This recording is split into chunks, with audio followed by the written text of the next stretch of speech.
오늘 이 시간 우리에게 주시는 하나님의 말씀은 마태복음 4장 12절부터 25절까지의 말씀입니다. 마태복음 4장 12절부터 25절까지의 말씀, 신약성경 3면에 있습니다. 예수께서 요한이 잡혔음을 들으시고 갈릴리로 물러가셨다가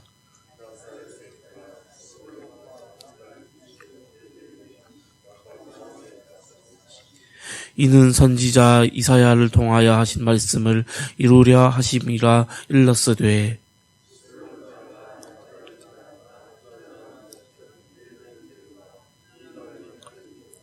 흑암에 앉은 백성이 큰 빛을 보았고 사망의 땅과 그늘에 앉은 자들에게 빛이 비치었도다 하였느니라.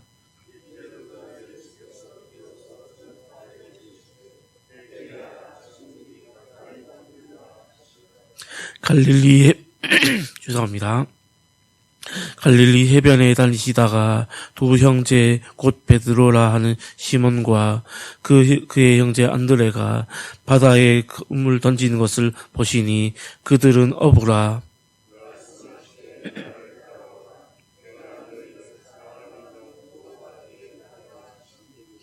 그들이 곧 그물을 버려두고 예수를 따르니라.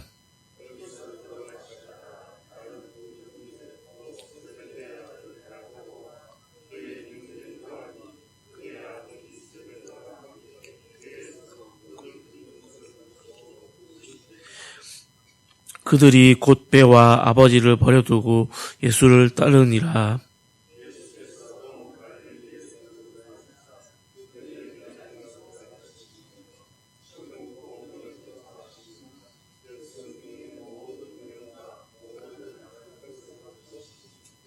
그의 소문이 온 수리아에 퍼진지라. 사람들이 모든 앓는 자, 곧 각종 병에 걸려서 고통당하는 자, 귀신 들린 자, 간질하는 자, 중풍병자들을 데려오니 그들을 고치시더라. 갈릴리와 데가볼리와 예루살렘과 유대와 요단강 건너편에서 수많은 무리가 따르니라. 아멘. 오늘 말씀을 한 문장으로 요약하면 예수님은 어둠 가운데 빛으로 오셔서 우리를 회개의 자리로 부르시고 제자의 삶으로 이끄십니다. 라고 말씀드릴 수가 있습니다. 오늘 본문은 예수님의 공생의 사역으로 시작됩니다. 그 예수님의 사역은 평탄한 상황에서 시작되지 않았습니다. 본문 12절을 보면 세례 요한이 잡혔다는 소식을 들으신 후 예수님 곧장 갈릴리로 가십니다. 이 장면은 위기처럼 보이는 순간이었지만 하나님은 그 자리에서 새로운 역사를 시작하셨던 것입니다. 하나님의 일은 언제나 사람 보기에는 막혀 보이는 그 자리에서 시작하기 마련입니다. 오늘 본문은 예수님의 사역의 시작, 그리고 회개의 선포, 제자들의 부르심, 이 확장되는 하나님 나라를 보여주는 모습을 보면서 은혜의 시간이 되기를 소망합니다. 첫 번째로 어둠 가운데 임한 구원의 빛이 임하였습니다. 예수님은 갈릴리, 그 중에서도 가버나움에 거하셨습니다. 이곳은 유대의 중심지가 아니었습니다. 이방인들이 많이 섞여 사는 그 지역이었습니다. 사람들에게는 영적 어두운 곳으로 여겨졌던 자리였습니다. 그 자리에 예수님께서 찾아오셨던 것입니다. 성경은 이 장면을 선지자 이사야의 예언의 성취라고 말하고 있습니다.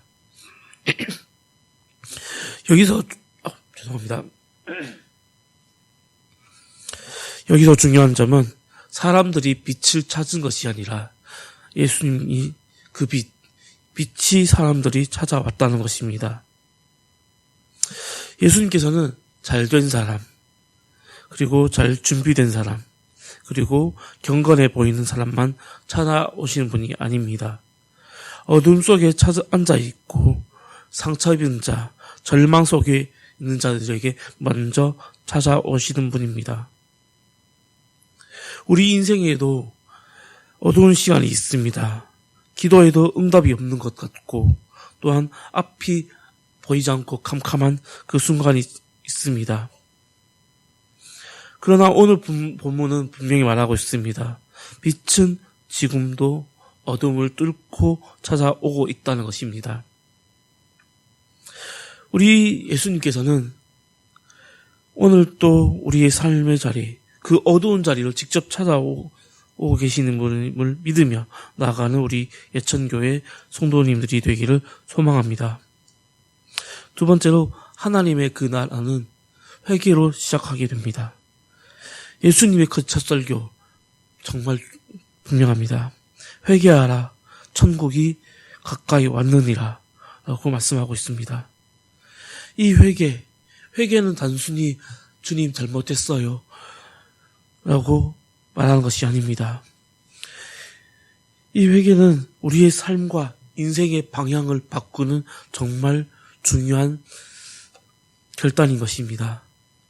지금까지 내 중심, 나 중심이었던 삶에서 하나님의 중심으로 또한 세상 가치관에서 살았다면 그 가치관을 말씀의 기준으로 그 가치관으로 돌아 사는 것입니다. 예수님께서는 가장 먼저 기적을 행하지 않으셨습니다. 사람들의 그 마음을 먼저 바꾸기를 원하셨습니다. 그 이유는 삶이 바뀌지 않으면 진짜 신앙이 아니기 때문인 것입니다. 천국은 죽어서만 가는 것이 아닙니다. 이 땅에서 하나님의 통치를 인정하며 사는 삶이 바로 천국인 것입니다. 우리가 왜 매일마다 새벽 기도에 나오는 이유가 무엇입니까? 어제와 똑같이 살려고 나온 것이 아닙니다. 오늘은 조금이라도 더 바뀌기 위해서 주님 앞에 나온 것이 아닙니까? 오늘 17절 말씀 앞에서 우리도 결단해야 합니다. 우리가 끊어야 할 습관이 무엇입니까? 또 우리가 내려놓아야 할 죄가 무엇입니까? 우리가 다시 붙잡아야 할 말씀이 무엇입니까? 회개는 오늘 하루만 했다고 해서 끝이 아닙니다. 오늘도 필요하고 내일도 필요하고 매일 필요한 것입니다. 그렇기에 매일 회개를 통해 하나님의 마음에 합당한 예천교회 성도님들이 되기를 소망합니다. 세 번째로 부르심 앞에서 즉각 순종하는 제자의 삶을 배워야 합니다. 예수님은 갈릴리 바닷가에서 평범한 어부들을 부르시는 장면을 볼 수가 있습니다. 19절을 보면 나를 따라오라 내가 너희를 사람 낚는 어부가 되게 하리라 하셨습니다. 그 말씀에 제자들은 즉각 반응하였습니다. 곧 그물을 버려두고 예수를 따르니라 말씀하고 있습니다. 그들은 계산하지 않았습니다. 또한 손해를 따지지 않았습니다. 또한 미래를 보장받지도 않았습니다. 즉시 그 자리에서 순종하는 모습을 보였습니다. 우리는 때로 이렇게 말하고 있습니다. 조금만 더 준비되면 따를게요. 상황이 좋아지면요. 또는 나중에 여유가 생기면 따르겠습니다. 라고 말하고 있습니다.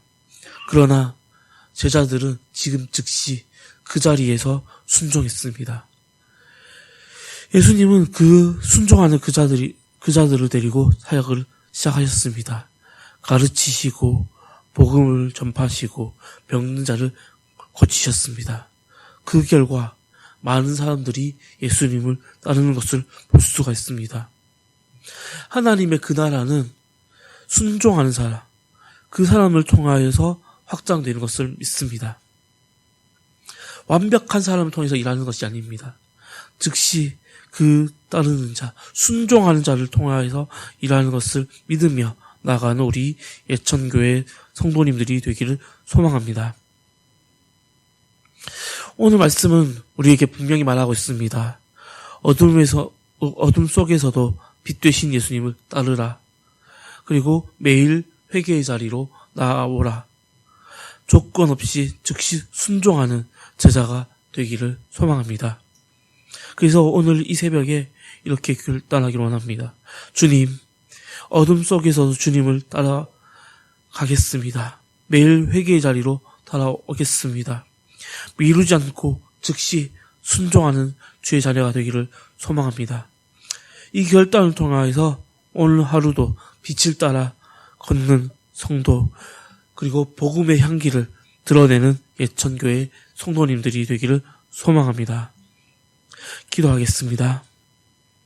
주님, 오늘 또 어둠 속에서 빛으로 찾아오시는 주님을 찬양합니다. 우리의 삶 속에서 삶을 비추어 주시고 회개의 자리로 다시 서게 하여 주시옵소서. 또한 순종 또한 미루지 않고 즉시 순종하는 믿음을 주시옵소서. 오늘 하루도 제자의 길을 걷게 하여 주시옵소서. 우리를 십자가에서 구원하신 예수님의 이름으로 기도합니다. 아멘. 하늘에 계신 우리 아버지, 아버지의 이름을 거룩하게 하시며 아버지의 나라가 오게 하시며 아버지의 뜻이 하늘에서와 같이 땅에서도 이루어지게 하소서. 오늘 우리에게 일용할 양식을 주시고 우리 오늘 잘못한 사람을 용서하여 준 것 같이 우리 죄를 용서하여 주시고 우리를 시험에 빠지지 않게 하시고 악에서 구하소서. 나라와 권능과 영광이 영원히 아버지의 것입니다. 아멘. 우리 이 시간 함께 기도하실 때 우리 예천교회를 위하여 기도하기를 원합니다.